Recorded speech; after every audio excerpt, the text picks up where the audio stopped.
এইবাৰ হিমন্ত বিশ্ব শৰ্মা ফচি যাব কাৰণ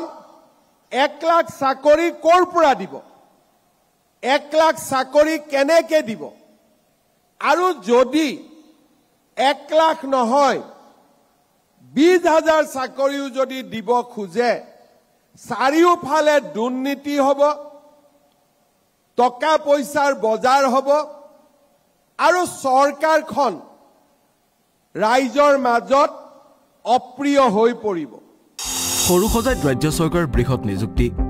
5,818 জনক নিযুক্তি প্ৰদান মুখ্যমন্ত্ৰী ডক্টৰ হিমন্ত বিশ্ব শৰ্মাৰ অৰ্জুন ভোগেশ্বৰ বৰুৱা ক্ৰীড়া প্ৰকল্পত দিনৰ 11 বজাত নিযুক্তি সমাৰোহত বিতৰণ কৰিলে নিযুক্তি পত্ৰ অসম আৰক্ষী আৰু গৃহ বিভাগৰ অন্যান্য সঞ্চালকালয়ৰ বিভিন্ন পদত প্ৰদান কৰা হ'ল নিযুক্তি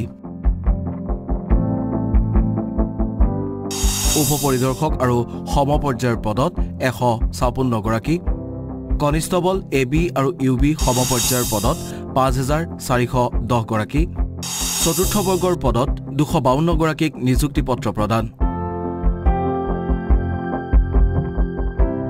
হিলদল ভাঙি সৰুসজাইলৈ আহিল ইজনৰ পাছত সিজনকৈ নিযুক্তিপ্ৰাপ্ত যুৱক যুৱতী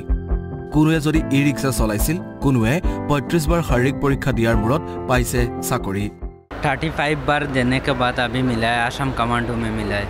बहुत अच्छा है बहुत बढ़िया है मैं मामा को धन्यवाद बोल रहा हूँ बहुत बहुत बढ़िया है 35 बार बाद का मिला है आसाम कमांडो में স্বচ্ছ আৰু নিকা পদ্ধতিৰে এনেকৈ নিযুক্তি প্ৰদান প্ৰক্ৰিয়াত সকলোৱে একেমুখে ধন্যবাদ জ্ঞাপন কৰিলে মুখ্যমন্ত্ৰী ডক্টৰ হিমন্ত বিশ্ব শৰ্মাক মই চৰকাৰক ধন্যবাদ জ্ঞাপন কৰিছোঁ যে ইমান স্বচ্ছ আৰু নিকা প্ৰযুক্তিৰ মাধ্যমত এই যিমান মানে মোৰ লগৰ বহুতে পাইছে চাকৰি আৰু মোৰো ইমান ভাল লাগিছে মোৰ পৰিয়ালৰ পৰা আৰু মোৰ গাঁৱৰ পৰা চৰকাৰক মই ধন্যবাদ জ্ঞাপন কৰিছোঁ প্ৰিপাৰেশ্যন এয়া আপোনাৰ কিতাপ আৰু আপোনাৰ ইউটিউবৰ পৰাও পঢ়িছোঁ এনেকুৱা মানে আৰু আমাৰ গাইডেঞ্চো লৈছোঁ মানে আমাৰ যোনবোৰ আগৰ আছিলে তেওঁলোকৰ পৰাই তো সেনেকৈ চবৰে পৰাই মিলাই মেলি মানে আৰু নিজৰ মতেও মানে অলপ পঢ়িছিলোঁ নিজৰ মনো আছিলে ইফালে মুখ্যমন্ত্ৰীৰ সদম্ভে ঘোষণা নতুন নিযুক্তি লাভ কৰা 5,000ৰ সৈতে মিলাই ৰাজ্য চৰকাৰ নিযুক্তিয়ে অতিক্ৰম কৰিলে 1,40,000 আমাৰ বিৰোধীসকলে মোক উপলুঙা কৰিছিলে যে 1 লাখ চাকৰি হলে নাম ঠিকনাবোৰ আপুনি আমাক দিব